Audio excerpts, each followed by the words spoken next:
Okay, God bless you. கர்த்தர் உங்களை நிறைவாய் ஆசீர்வதிப்பாரா. சரி, இந்த காலையில கர்த்தருடைய வார்த்தையை நாம் கேட்போம், பார்ப்போம். கர்த்தர் உங்களை நிறைவாய் ஆசீர்வதிப்பாரா. சுவிசேஷம் யோவானின் புஸ்தகம் 12ஆம் அதிகாரம் 26வது வசனத்தை நாம் வாசிப்போம். வாசிங்க. 26வது வசனம்.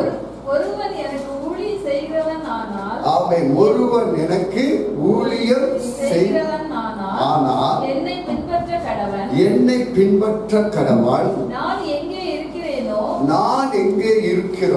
அங்கே என் ஊழியக்காரனும் இருப்பான். ஆமென், அங்கேயும் என் ஊழியக்காரனும் இருப்பான். ஒருவன் எனக்கு ஊழியம் செய்தால், எல்லாரும் சொல்லுங்க, ஒருவன். நல்லா சத்தமா சொல்லுங்க, ஒருவன் எனக்கு ஊழியம் செய்தால்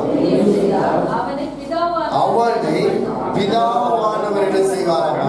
கனம் பண்ணுவார். அல்லேலூயா. எல்லாரும் சொல்லுங்க, ஒருவன் எனக்கு. யாருக்குங்க? ஆண்டவருக்கு. நம் ஆண்டவர் சர்வ வல்லமை உள்ள ஆண்டவர், மகத்துவம் உள்ள ஆண்டவர், பெரிய ஆண்டவர், உன்னதமான ஆண்டவர். வானம் அவருக்கு சிங்காசனம், பூமி அவருக்கு பாதப்படு. அவருடைய நாம சர்வ நாமத்திற்கு மேலான நாமமாய் இருக்கிறது. யார் கர்த்தருடைய ஊழியத்தை செய்கிறார்களோ அவர்களை கர்த்தர் கனம் பண்ணுகிறவராய் இருக்கிறார். அல்லேலூயா. ஒருவன் எனக்கு ஊழியம் செய்தார். அல்லேலூயா. பாஸ்டருக்கு அல்ல, மற்றவர்களுக்காக அல்ல, ஒருவன் கர்த்தருக்காக ஊழியத்தை செய்யும் பொழுது கர்த்தர் அவரை என்ன செய்வாராமா? கனம் பண்ணுவார். இந்த காலையில் உங்களுக்கு நான் சொல்லட்டும், நீங்கள் கர்த்தருக்காக யாரெல்லாம் ஊழியத்தை செய்ய அர்ப்பணிக்கிறீங்களோ, ஊழியத்தை செய்ய என்றால் வேலை விட்டு அல்ல, யார் ஒரு கேன்சல் பிரேயர், ஒரு ஜூம் பிரேயர், நீங்க வீட்டு பிரேயர், என்னென்ன பிரேயர் நம்ம சபையில நடக்கிறதோ அதனெல்லாம் நீங்கள் பங்கெடுத்து கர்த்தருக்காக நீங்க ஊழியத்தை செய்யும் பொழுது கர்த்தர் உங்களை என்ன செய்வாராமா? கனம் பண்ணுவார். நீங்கள் பட்டணத்துல எப்படி இருப்பீங்க? கனமாய் இருப்பீங்க. உங்க வேலை ஸ்தலத்துல கனமாய் இருப்பீங்க.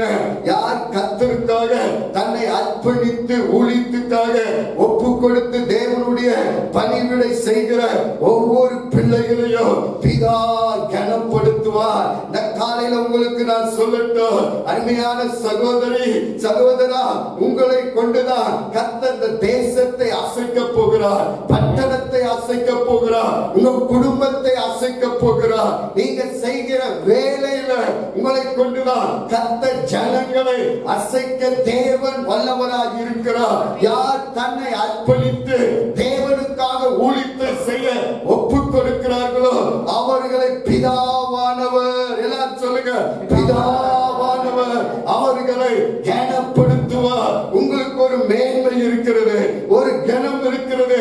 உங்க ஆபீசர் உங்களுக்கு கனம் பண்ணலாம். நீங்க வேலை செய்யும் போது உங்களுக்கு சம்பள உயர்வை கொடுக்கலாம், சேலரியில ப்ரமோஷன் கிடைக்கலாம், வேலையில உங்களுக்கு உயர்வு கிடைக்கலாம், ஐயா துறைக்கு வண்டி கிடைக்கலாம், எல்லாம் கிடைக்கலாம். இந்த பூமிக்குரிய ஆசீர்வாதம், ஆனா பரலோகத்துக்குரிய ஆசீர்வாதத்தை கர்த்தர் நம்மளுக்கு கொடுக்கிறவராக இருக்கிறார். யாருக்கு கொடுப்பார்? ஒருவன் எனக்கு ஊழியம் செய்வானானால் பிதாவானவர் அவர்களை, சொல்லுங்க, அவர்களை கர்த்தர் பிதா கனம் பண்ணுவார்.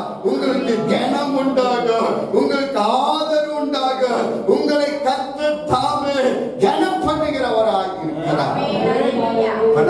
நீங்க வேலை ஸ்தலத்துல உங்களுக்கு கனம் உண்டு, உங்க ஆபீசர் உங்களை கனப்படுத்துவார். வாங்க, உங்களை நீங்க இருக்கிற இடத்துல உங்களுக்கு கனத்தை கர்த்தர் உங்களுக்கு கொடுப்பார். இதுவரைக்கும் நீங்க கனவீனமாய் இருக்கலாம், பலவீனமாய் இருக்கலாம், ஆசீர்வாதம் இல்லாமல் இருக்கலாம். இந்த காலையில நான் உங்களுக்கு சொல்லட்டும், கர்த்தருக்காக ஊழியத்தை செய்யும் பொழுது கர்த்தர் உங்களையும் உங்க குடும்பத்தையும் உங்க சந்ததியும் கர்த்தர் ஆசீர்வதித்து மேன்மையாய் கர்த்தர் வைக்கிறவராய் இருக்கிறார். வேதத்திலிருந்து ஒரு 3 காரியங்களை உங்களுக்கு நான் சுட்டி காட்ட விரும்புகிறேன். எல்லாரும் வேதத்தை எடுத்துக்கொள்ளுங்க.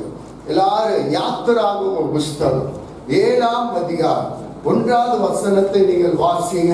1 வாசிங்க. 1. கர்த்தர் மோசேயை நோக்கி, உன்னை நான் பார்வோனுக்கு தேவனாக்கினேன். ஆமென். யாருக்கு தேவனாக்குவேன்? பார்வோனுக்கு உன்னை என்ன செய்வேன்? தேவனாக்குவேன். அல்லேலூயா. பாருங்க, கர்த்தர் மோசேயை கர்த்தர் என்ன செய்தாராமா? அழைத்தார். மோசேயை அழைத்த போது எப்படி இருந்த மோசே, அதைத்தான் நம்ம பார்க்கணும். எல்லாரும் வேதத்தை எடுத்துக்கொள்ளுங்க. எபிரேயரின் புஸ்தகம் 11ஆம் அதிகாரத்தை நம்ம எடுத்து வாசிங்க. 11ஆம் அதிகாரம் 26வது வசனத்தை 24வது வசனத்தை வாசிங்க. 24 வாசிங்க. 11 24 வாசிங்க. வாசிங்க. விசுவாசத்தினாலே மோசே தான் பெரியவனான போது பார்வோனுடைய குமாரத்தின் மகன் எனப்படுவதை சொல்லுங்க. பார்வோனுடைய குமாரத்தி என்று மகன் என்று எண்ணப்படாமல் அநித்தியமான பாவ சந்தோஷத்திற்கு அனுபவிக்கிறதை பார்க்கிறோம். தேவனுடைய ஜனங்களோடு துன்பத்தை அனுபவிப்பதை தெரிந்து கொண்டார். துன்பத்தை அனுபவிப்பதை என்ன செய்தார்? தெரிந்து கொண்டார். அல்லேலூயா. முதலாவது நான் சொன்னேன், மோசேயை கர்த்தர் சொல்றாரு, உன்னை பார்வோனுக்கு என்னவா வைப்பனமா? தேவனாய் வைப்பேன் என்று சொல்லுகிறார். ஆனா அந்த மோசே எப்படி இருந்த மனுஷன் என்றால், அவன் அரண்மனையில, பார்வோன் அரண்மனையில் என்ன செய்தார்? வாழ்ந்து கொண்டிருந்தான். அவன் ஒரு பிள்ளையாய் எடுத்து வளர்த்தினார்கள். அவனை ஒரு ராஜாவாய், ஒரு அரண்மனைக்கு தலைவராய் இருந்தான். ஆனா அப்படி இருந்த மோசே சொல்லுகிறார், நான் அநித்தியமான காரியங்கள், பாவத்தை நான் செய்யாதபடிக்கு நான் துன்பத்தை, தேவ ஜனங்களுடைய துன்பத்தை என்ன செய்வேன்? நான் அனுபவிப்பேன் என்று சொல்லி அர்ப்பணித்த மோசே. அல்லேலூயா.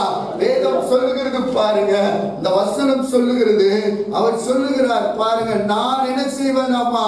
நான் பார்வோனின் குமாரத்தின் மகன் என்று எண்ணாமல் என்ன செய்வா? எல்லாவற்றையும் வெறுத்து என்ன செய்வேனாமா? துன்பத்தை அனுபவிக்க என்ன செய்தார்? தெரிந்து கொண்டார் என்று பார்க்கிறோம். தேவ பிள்ளைகளாக இருக்கிற நாம், அப்பனா தேவ ஊழியத்தை செய்கிற பிள்ளைகளுக்கு என்ன வருங்க? பாடுகள் வரும், உபத்திரம் வரும், வியாகுலம் வரும். வேதம் சொல்லுகிறது, அந்த மோசே எல்லாவற்றையும் வெறுத்து, அல்லேலூயா, அரண்மனை வெறுத்தார், ராஜ மேன்மை என்ன செய்தார்? வெறுத்து தேவனுடைய பிள்ளைகளுக்கு கூட துன்பத்தை அனுபவிக்க தன்னை அர்ப்பணித்தார் என்று பார்க்கிறோம். இந்த காலையில் உங்களுக்கு நான் சொல்லட்டும், உங்களை கர்த்தர் கனப்படுத்த வேண்டுமா? உங்களை இந்த தேசத்துக்கு, பட்டணத்திற்கு உங்களை கர்த்தர் கனப்படுத்த வேண்டுமானால் நீங்கள் எல்லாவற்றையும் வெறுத்து, உங்களுக்கு இருக்கிற மேன்மையை வெறுத்து, உங்களுக்கு இருக்கிற அதிகாரத்தை வெறுத்து, நீங்கள் எப்படியெல்லாம் வாழ்ந்து கொண்டிருக்கிறீர்களோ அதையெல்லாம் வெறுத்து தேவ பிள்ளைகளோடு கூட துன்பத்தை அனுபவிக்க என்ன செய்தாராமா? தெரிந்து கொண்டார் என்று பார்க்கிறோம். அல்லேலூயா. இரண்டாவது அதே 25 வசனத்தை வாசிங்க. 11 25 வாசிங்க. என்ன சொல்லுதுங்க? அநித்தியமான பாவ சந்தோஷங்களை அனுபவிப்பதை பார்க்கிறோம். தேவனுடைய ஜனங்களோடு துன்பத்தை அனுபவிப்பதையே தெரிந்து கொண்டு இனி வரும் பலன் மேலே நோக்கமாய் இருந்து. ஆமென். எல்லாரும் சொல்லுங்க, இனி வரும் பலன் மேல் நோக்கமா சொல்லுங்க. நோக்கமா இருந்து எகிப்தில் உள்ள பொக்கிஷங்களிலும், பாருங்க, எகிப்தில் இருந்த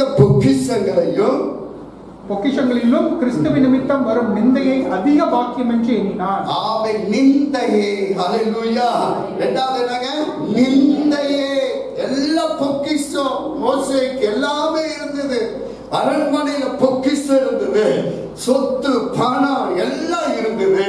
ஆனா எல்லா மேன்மை என்ன செய்தார்? விட்டு கர்த்தருக்காக விட்டு தேவனுக்காக விட்டு அவன் என்ன செய்தார்? துன்பத்தை அனுபவிப்பதே. அல்லேலூயா. வேதம் சொல்லுகிறது பாருங்க, அவன் என்ன தெரிந்து கொண்டாராமா? அநித்தியமான எல்லாவற்றையும் விட்டு என்னத்தை தெரிந்து கொண்டார்? துன்பத்தை ரெண்டாவது பாருங்க, அதே வேதம் சொல்லுகிறது 11ஆம் அதிகாரம் 26 வாசிங்க. 26 வாசிங்க. இனிவரும் பலன் மேல் நோக்கமாயிருந்து, இனிமேல் வரும் நோக்கமாயிருந்து, எகிப்தில் உள்ள பொக்கிஷங்களிலும் கிறிஸ்துவின் நிமித்தம் வரும் நிந்தையை அதிக பாக்கியம் என்று எண்ணினார். ஆமென். கிறிஸ்துவின் நிமித்தம் வரும் நிந்தையை அதிக பாக்கியம் என்று எண்ணி. அல்லேலூயா. அப்புறம் 3 காரியம் பாருங்க. மோசே செய்த காரியம், அர்ப்பணித்த காரியம். எப்படி அர்ப்பணித்தான்? அந்த எல்லா மேன்மையும், பொக்கிஷத்தையும், ராஜ மேன்மையும் எல்லாவற்றையும் விட்டு தேவனுடைய பிள்ளைகளோடு கூட துன்பத்தை அனுபவித்தார். தேவனுடைய மேலான மகிமையை விட்டு அவர் கர்த்தரோடு கூட ஊழியத்தை செய்ய தன்னை ஒப்பு கொடுத்தார் என்று பார்க்கிறோம். இந்த காலையில நான் உங்களுக்கு சொல்லட்டும், உங்களை கர்த்தர் கனப்படுத்த வேண்டுமா?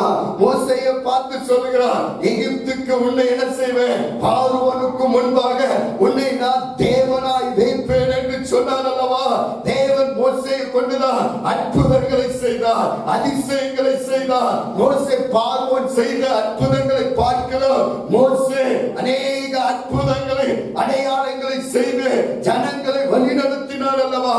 அதே தேவ வல்லமை காலையில யார் ஊழியத்துக்காக தன்னை அர்ப்பணிக்கிறார்களோ, ஒப்பு கொடுக்கிறார்களோ, மகிமையை விட்டு, பொருளை விட்டு, பொன்னை விட்டு, எல்லாவற்றை விட்டு தேவ சமூகத்தில் ஒப்பு கொடுத்த உங்களை கொண்டுதான் கர்த்தர் தேசத்திற்கு, பட்டணத்திற்கு தேவன் ஆசீர்வாதமாய் கர்த்தர் மாற்ற தேவன் வல்லவனாய் இருக்கிறார். தேவ பிள்ளையே,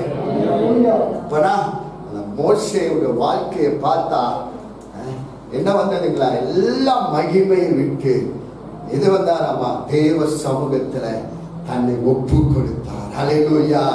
ஒப்பு கொடுத்ததுனாலதான் இஸ்ரவேல் ஜனங்கள் அடிமைத்தனத்திலிருந்து யாரை கொண்டு கர்த்தர் மீட்டு கொண்டு வந்தார்? மோசேயை கொண்டுதான் கர்த்தர் வழி நடத்தி வந்தார். அல்லேலூயா, அல்லேலூயா.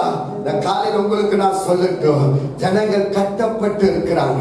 ஜனங்கள் விக்கிர ஆராதனையினால கட்டப்பட்டு, பாவத்தினால கட்டப்பட்டு, தேசத்துல பாவம் பெருகி கொண்டு, விக்கிர ஆராதனை பெருகி கொண்டு, ஜனங்கள் இங்கேயும் அங்கேயும் தேடுகிறாங்க. எங்க நிம்மதி கிடைக்கும், சமாதானம் கிடைக்கும் சொல்லி ஜனங்கள் அங்கேயும் ஓடி திரிந்து கொண்டு இருக்கிறாங்க. இந்த காலையில உங்களுக்கு சொல்லட்டும், உங்களுக்குள்ளார அந்த தேவ வல்லமை கர்த்தர் கொடுப்பார். யார் தேவனுக்காக தன்னை ஊழியத்துக்காக ஒப்பு கொடுக்கிறார்களோ அவர்களை கொண்டுதான் கர்த்தர் புறஜாதிகளை ரட்சிப்பார், அந்நிய ஜாதிகளை ரட்சிப்பார். எப்படி பவுலை கர்த்தர் சந்தித்து பவுலை பார்த்து சொன்னார், பவுலே உன்னை நான் எதற்கு பயன்படுத்த போறேன்? அந்நிய ஜாதிகளுக்காக, ராஜாக்களுக்காக உன்னை நான் பயன்படுத்துவேன் என்று சொன்ன அதே தேவன் இந்த காலையில நம்ம மத்தியில் இருக்கிறார், நம்ம நடுவில் இருக்கிறார். உங்களை கொண்டுதான் புற ஜாதிகளை கர்த்தர் கொண்டு வருவார், அந்நிய ஜாதிகளை கர்த்தர் கொண்டு வருவார். அல்லேலூயா. இந்த வசன வாசிங்க. அப்போஸ்தலரின் புஸ்தகம் 9ஆம் அதிகாரம் 15வது வசனத்தை நீங்க வாசிங்க பார்க்கலாம். வாசிங்க. 15 என்ன சொல்லுதுங்க? அதற்கு கர்த்தர் நீ போ, அவன் புறஜாதிகளுக்கும் ராஜாக்களுக்கும் இஸ்ரவேல் புத்திரருக்கும் என்னுடைய நாமத்தை அறிவிக்கிற நான் தெரிந்து கொண்ட பாத்திரவானாய் இருக்கிறார். அல்லேலூயா. இந்த காலையில நீங்க தெரிந்து கொண்டவர்கள் அல்லவா? நீங்க தெரிந்து கொண்டவர்கள் அல்லவா? என்னை எட்வர்ட் லூயிஸை கர்த்தர் தெரிந்து கொள்ளவில்லையா? கர்த்தர் தமிழ்நாட்டிலிருந்து என்னை அழைத்து கொண்டு வரவில்லையா? இந்த காலையில உங்களை கர்த்தர் தெரிந்து கொண்டு வந்திருக்கிறார். நீங்கள் இந்த ஐபிஎல் கர்த்தரை ஆராதிக்கிறீர்கள் என்றால் நீங்கள் சாதாரணமா இந்த ஆலயத்துக்கு வரலாமா? வரல சகோதரா, சகோதரியே. கர்த்தர் உங்களை முன்குறித்திருக்கிறார், உங்களை தெரிந்து கொண்டிருக்கிறார். நீங்க தெரிந்து கொள்ளவில்லை என்றால் நீங்கள் இந்த ஆலயத்தில் வந்து கர்த்தரை ஆராதிக்க முடியாது. நான் இந்த மைக்கை பிடித்து பேசிக் கொண்டிருக்க முடியாது. கர்த்தர் என்னை தெரிந்து கொண்டார். இந்த காலையில உங்களை கர்த்தர் தெரிந்து கொண்டதனாலதான் நீங்கள் கர்த்தரை ஆராதிக்க வந்திருக்கிறீர்கள். உங்களை கொண்டுதான் கர்த்தர் ராஜாக்களையும்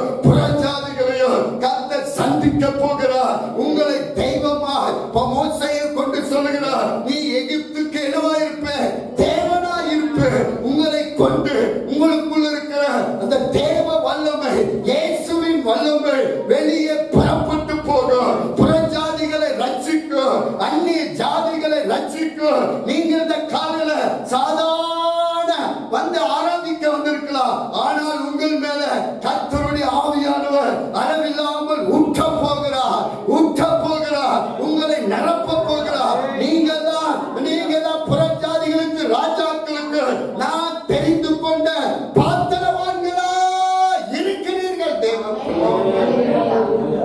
ஆமென்.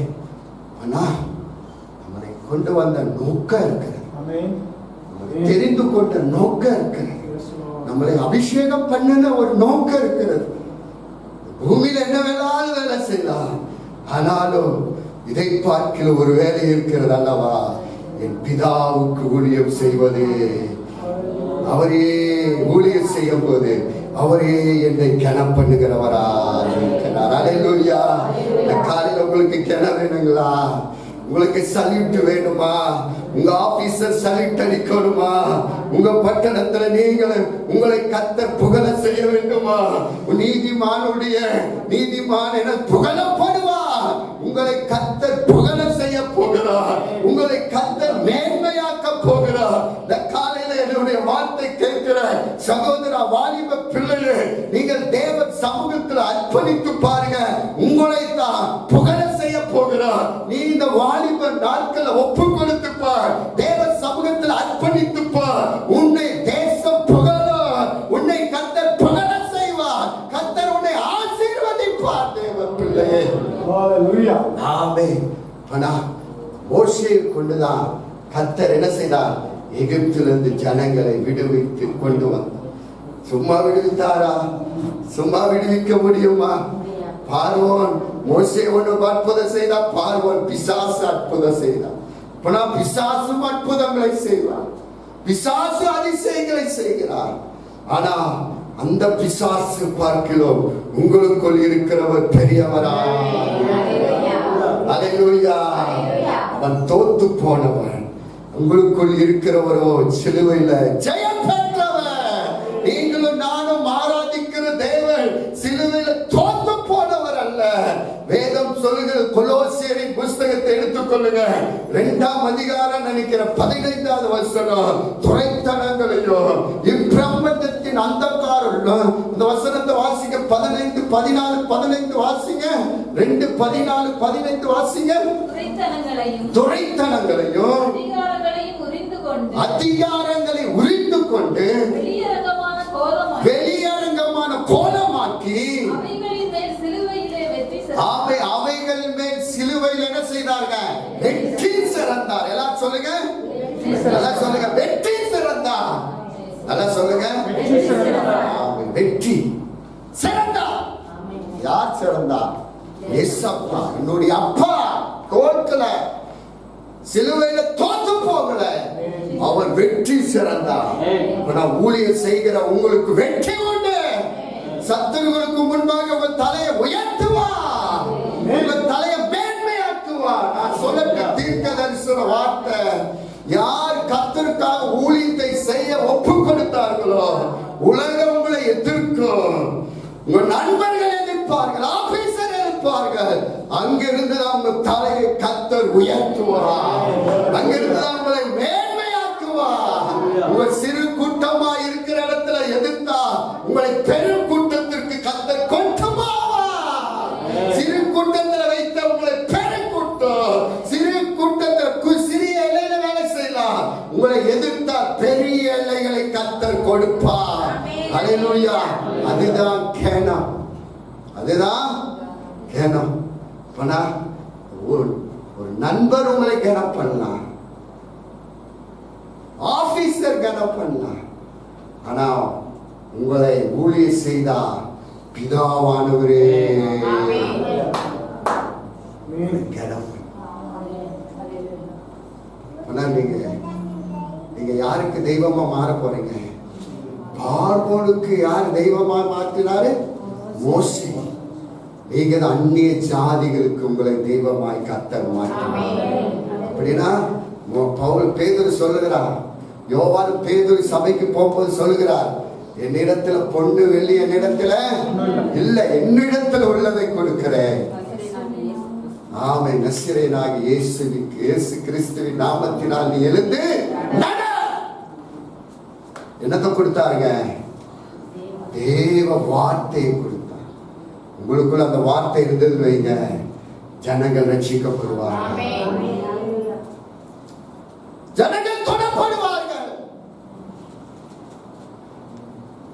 கூடாதது ஒன்றும் இல்லை. என் தேவனால் எல்லாம் கூடும். ஏன் பர்வதமே, அதான் ஆண்டவர் சொல்றார் செருபாபேலை பார்த்து, செருபாபேல் ஏண்டா இந்த பர்வதம் அதை பார்த்து நீ பயந்து கொண்டு இருக்கிற? ஏ பர்வதமே, செருபாபேலுக்கு முன்பாக நீ சமபூமி ஆக்கப்படுவார். இது பலத்தினாலும் அல்ல. சொல்லுங்க, பலத்தினாலும். உங்களுக்கு வருகிற பிரச்சனை பலத்தினால் அல்ல, வாயினால் அல்ல. வாயில போராடி இல்ல ஜெயிச்சிடலாம், ஜெயிக்க முடியாது. பலத்தினால் அல்ல, பராக்கிரமத்தினாலும் அல்ல. அது சொல்றார், என்னுடைய ஆவினாலே எல்லாம். சொல்லுங்க பார்க்கலாம், சொல்லுங்க எல்லாம், சொல்லுங்க எல்லாம். இந்த தண்ணி போறக்கு தேவ ஆவினால் ஆகுமா ஆகாது? யாரும் அடைச்சி வச்சிருக்காங்க, ஒரே அடி அவரை நைட்டு வச்சா அவர் அடிச்சு டேய் திறந்து செய்வார செய்ய மாட்டாங்களா? முடியுமா முடியாதா? தேவனால கூடுமா கூடாது? கூடும். ஆனா கர்த்தர் ஏதோ ஒரு நன்மைக்கு நம்மளுக்கு வைத்திருக்கிறார்.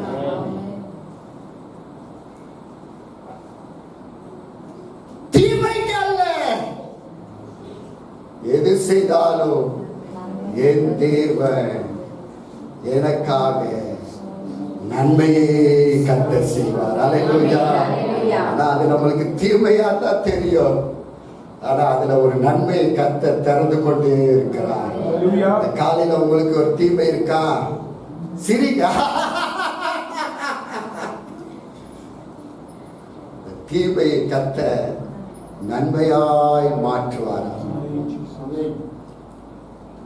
உங்களுக்கு ஏதாவது ஒரு தீமை அப்படின்னு அதை கண்டு நீங்க என்ன செய்யக்கூடாது? அவர் சொல்ற, எனக்கு தீமை தான், குத்துதான் எனக்கு. ஆண்டவர் என்ன சொல்றாரு? எனக்கு முள்ளு வச்சிருக்கிறாரு. எத்தனை முறை ஜெபம் பண்ணாராமா?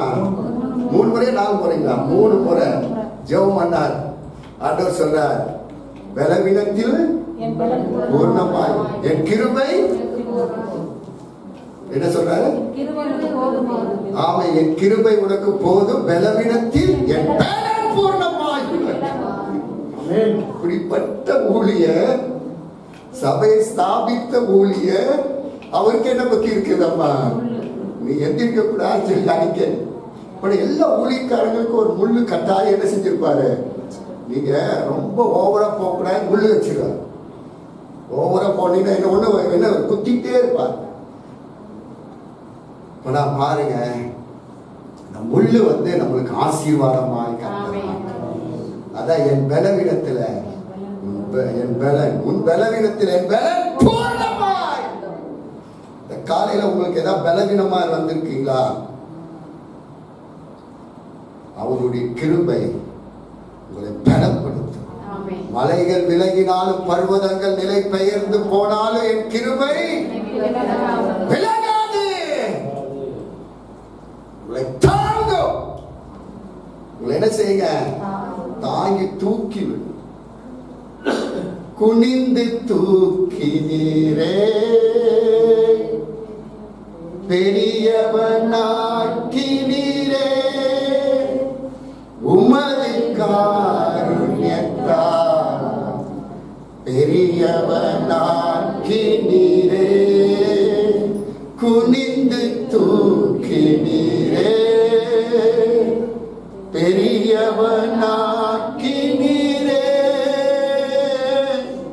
உமது காருண்யத்தால் பெரியவனாக்கினீரே. நான் நம்பும் கேடகம், விடுவிக்கும் தெய்வம் நீதான், நீதானையா. நான் நம்பும் கேடகம் விடுவிக்கும். எப்பேற்பட்ட பிரச்சனையா இருந்தாலும் ஊழியத்தை செய்யும் போது எல்லாத்தையும் கர்த்தர் விடுவிக்கிறவராக. காலையில நீங்க ஊழியத்துக்காக அர்ப்பணித்து பாருங்க, புதிய புதிய வாசல்களை கர்த்தர் திறப்பார். கரங்களை தட்டி ஆண்டவருக்கு நன்றி சொல்லுவோமா? நன்றி ஆண்டவரே. அந்த மோசேக்கு என்ன கனத்தை கொடுத்தார்னா, பார்வோனுக்கு உன்னை தேவனாக்கு. முதல் கணம். இரண்டாவது கணம் நான் சொல்றேன், எல்லாரும் வேதத்தை எடுத்துக்கொள்ளுங்க. வேதத்தை எடுத்துக்கொண்டு வாசிப்போம்.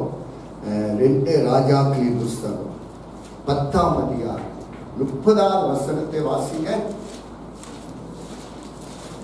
30 வாசிங்க. 2 ராஜாக்கள் 10. கர்த்தர் யெகூவை நோக்கி, கர்த்தர் யெகூவை நோக்கி, என் பார்வைக்கு செம்மையானதை நீ நன்றாய் செய்து, என் பார்வைக்கு செம்மையானதை நன்றாய் செய்து, என் இருதயத்தில் இருந்தபடியெல்லாம், என் இருதயத்தில் இருந்தபடியெல்லாம், ஆகாபின் குடும்பத்துக்கு செய்தபடியினால், ஆகாபின் குடும்பத்துக்கு செய்தபடினால், உன் குமாரர் இஸ்ரவேலுடைய சிங்காசனத்தின் மேல் 4 தலைமுறையாக வீற்றிருப்பார்கள் என்றார். ஆமென். ஹல்லேலூயா. யாருமே ஒரு ஆமென் சொல்லுங்க. ஆமென். சார், இதான் எனக்கு நான் அடிக்கடி வாசி. நான் உண்மையா அப்படி செய்தா 4 தலைமுறை. நான் உண்மை இல்லைன்னா என்ன போயிருக்கேன்? ஆசீர்வாத பிள்ளைகளுக்கு வரா. யெகூ ராஜா,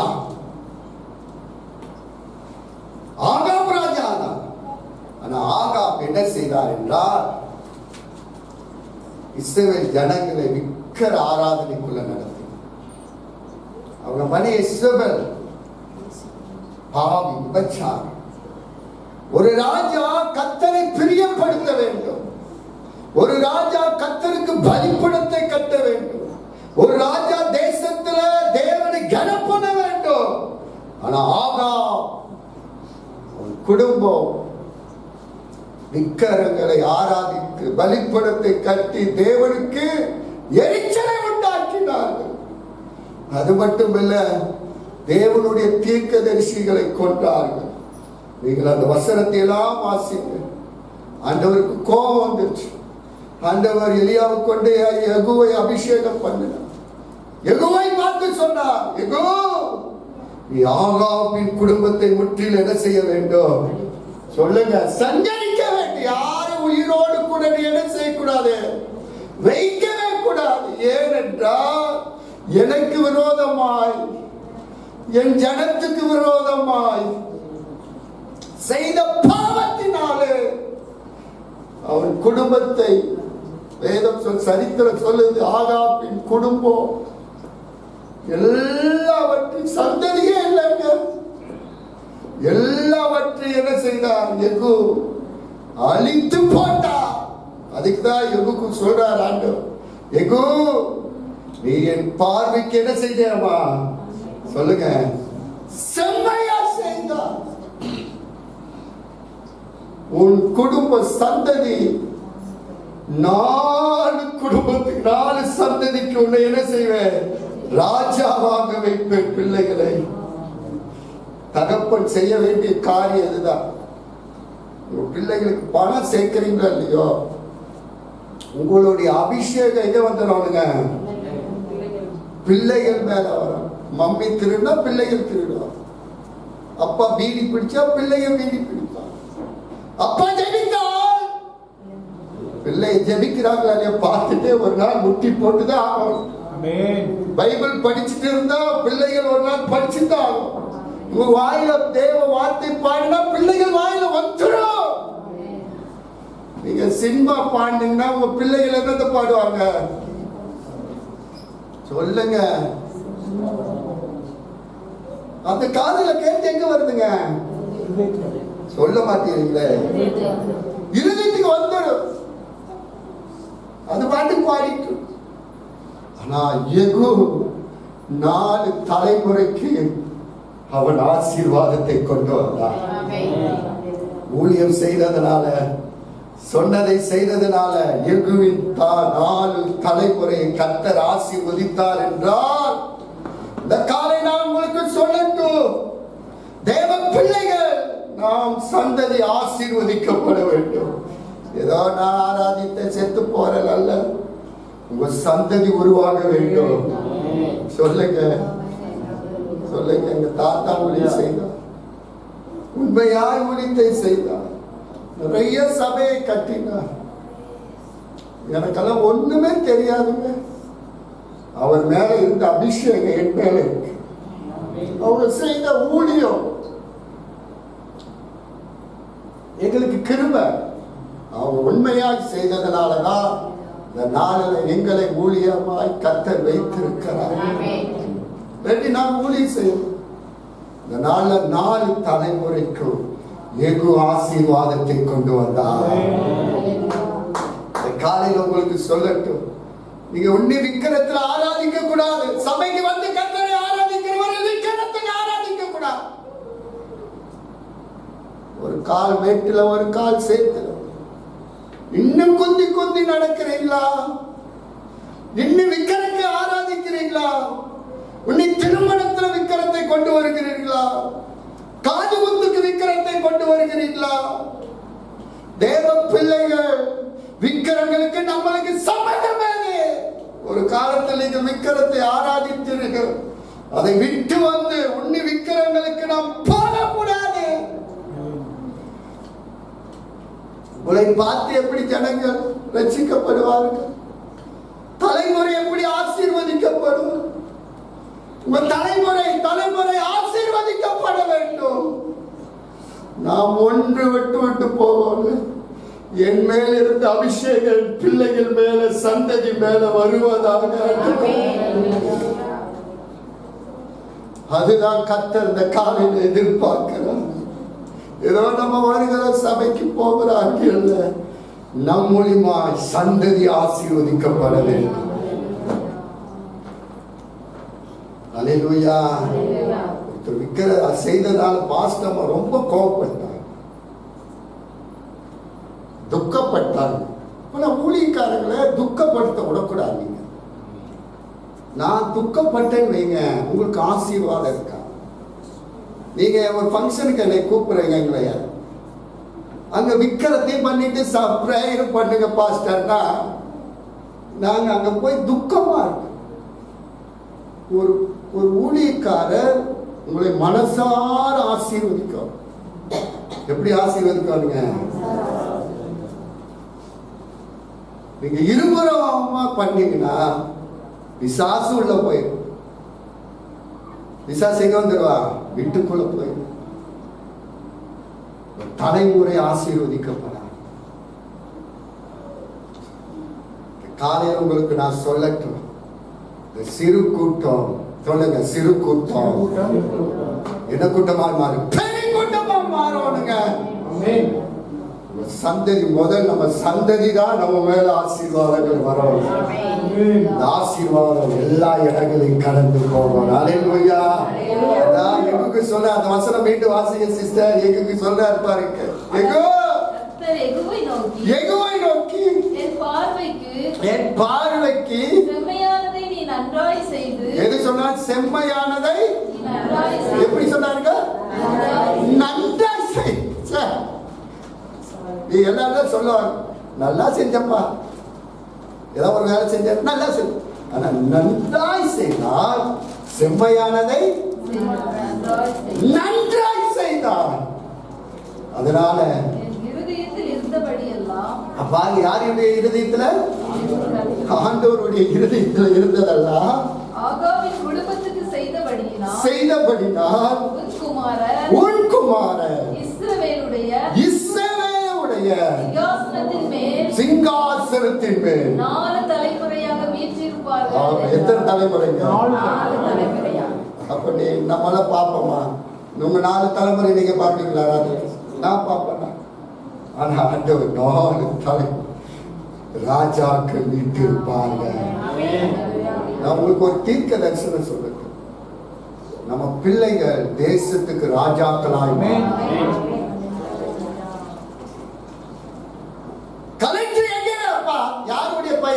பையன் ஐயாத்துறையோட பையன் தான் கலெக்ஷன். நம்ம பிள்ளைங்க தாங்க ராஜாக்களாய் மாறணும்ப்பா. அப்படிப்பட்ட ஸ்தானத்துல கர்த்தர் நம்ம பிள்ளைகளை வைப்பார்.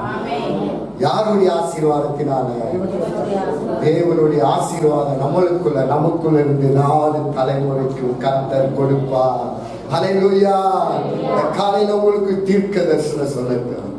நம்ம பிள்ளைகள் எல்லாம் தேசத்துக்கு ராஜாக்களாய் மேன்மையாய், ஹல்லேலூயா சொல்லுங்க, மேன்மையா பெரிய பெரிய ஸ்தானங்கள்ல பெரிய பெரிய இடங்கள்ல எங்க பிள்ளைகள் உட்காரணுப்பா. அதற்கு நான் ஒப்பு கொடுக்கிற ஒரு தாய் தகப்பன் ஒப்பு கொடுக்கும் போது 4 தலைமுறைக்கும் கர்த்தர் ஆசீர்வதிக்கிறவராக. அது நடக்குமா? நடக்காது? நடக்கும். இது நடக்க போகிறது. இது கர்த்தர் செய்ய போகிறார். அவர் எல்லாவற்றையும் அந்த காலத்துக்கு நேர்த்தியாய் ஒழுங்குக்கிறவமாய் கர்த்தர் செய்ய வல்லவராய் இருக்கிறார். அல்லேலூயா. ஆமென். சரி, ஒரே ஒரு காரியம் முடிச்சார். என்னாகும் புஸ்தகம் எடுத்துக்கொள்ளுங்க. என்னாகும் புஸ்தகம் 25 7வது வசனத்தை வாசிங்க. அது வாசித்து நாம் முடிப்போம். அதை ஆசாரியனாகிய ஆரோனின் குமாரனான எலியாசிரின் மகன் பினகாஸ் கண்டபோது அவன் நடு சபையிலிருந்து எழுந்து ஒரு ஈட்டியை தன் கையிலே பிடித்து இஸ்ரவேலனாகிய அந்த மனிதன் வேசித்தனம் பண்ணுகிற அறையிலே பின்னாலே போய் இஸ்ரவேல் மனிதனும் அந்த ஸ்திரீயும் ஆகிய இருவருடைய வயிற்றிலும் ஈட்டி உருவி போக அவர்களை குத்தி போட்டார். அப்பொழுது இஸ்ரவேல் புத்திரரில் உண்டான வாதை நின்று போனது. கர்த்தர் வாசிங்க. அந்த எப்படி அந்த வசனத்தை வாசிங்க. அது கீழே ஒரு வசனம் இருக்கு. அவரை கர்த்தர் என்ன செய்வார்? அவங்க பிள்ளைகளை கர்த்தர் உயர்த்துவார். அந்த வசனம் இருக்கான்னு பாருங்க. அவனுடைய குமாரனாகிய எலியாசார் 13 வாசிங்க. 13 அவன் தன் தேவனுக்காக பக்தி வைராக்கியம் காண்பித்து இஸ்ரவேல் புத்திரருக்காக பாவ நிவர்த்தி செய்தபடியினால் அவனுக்கும் பின்பு அவன் சந்ததிக்கும் நித்திய ஆசாரிய பட்டத்துக்குரிய நித்திய ஆசாரியக்குரிய பட்டத்தையும் உடன்படிக்கை உண்டாயிருக்கும் என்று சொல் என்றார். உடன்படிக்கையும் உண்டாயிருக்கும் என்று சொல் என்று சொன்னார். என்ன சொல்றாருங்க? நித்திய ஆசாரி. ஆசாரின்னா என்னங்க? சொல்லுங்க, ஆசாரின்னா என்னங்க? ஊழியம். எப்படிங்க? தேவனுக்கும் மனுஷனுக்கும் நடுவில் நின்று பண்டாடுகள். ஒருவர் செய்த பாவத்தை நிறுத்தினால கர்த்தர் அவனையும் அவன் சந்ததி எதை கொடுக்கிறார்களாமா? ஆசாரியருடைய ஊழியத்தை கொடுக்கிறார். பாவத்தை கண்டித்தார். பினகாஸ் எதை கண்டித்தாருங்க? பாவம் செய்த இஸ்ரவேல் ஜனங்களை சபையின் நடுவிலிருந்து எழுந்து ஈட்டி எடுத்துக்கொண்டு குத்தினார். பாவம் நின்று போனது. 3வது, நாம் தேசத்தின் பாவத்தை நிறுத்த வேண்டும். எனக்கு தேசத்தின் பாவத்தை நிறுத்த வேண்டும். சபைதான் நிறுத்தும். யார் சபையில நின்று தேவ சமூகத்தில் ஜெபிக்கிறார்களோ அவங்க ஜெபத்தை கேட்டு தேசத்தில் இருக்கிற பாவத்தை கர்த்தர் என்ன செய்வார்? நிறுத்தி போடுவார். அதற்கு தான் கர்த்தர் உங்களை தெரியும். காலையில நாம் அர்ப்பணிப்போம், ஊழியத்தை செய்ய ஒப்பு கொடுப்போம். கர்த்தர் உங்களை கொண்டு தலைமுறைகளை கர்த்தர் ஆசீர்வதிக்கிறார்.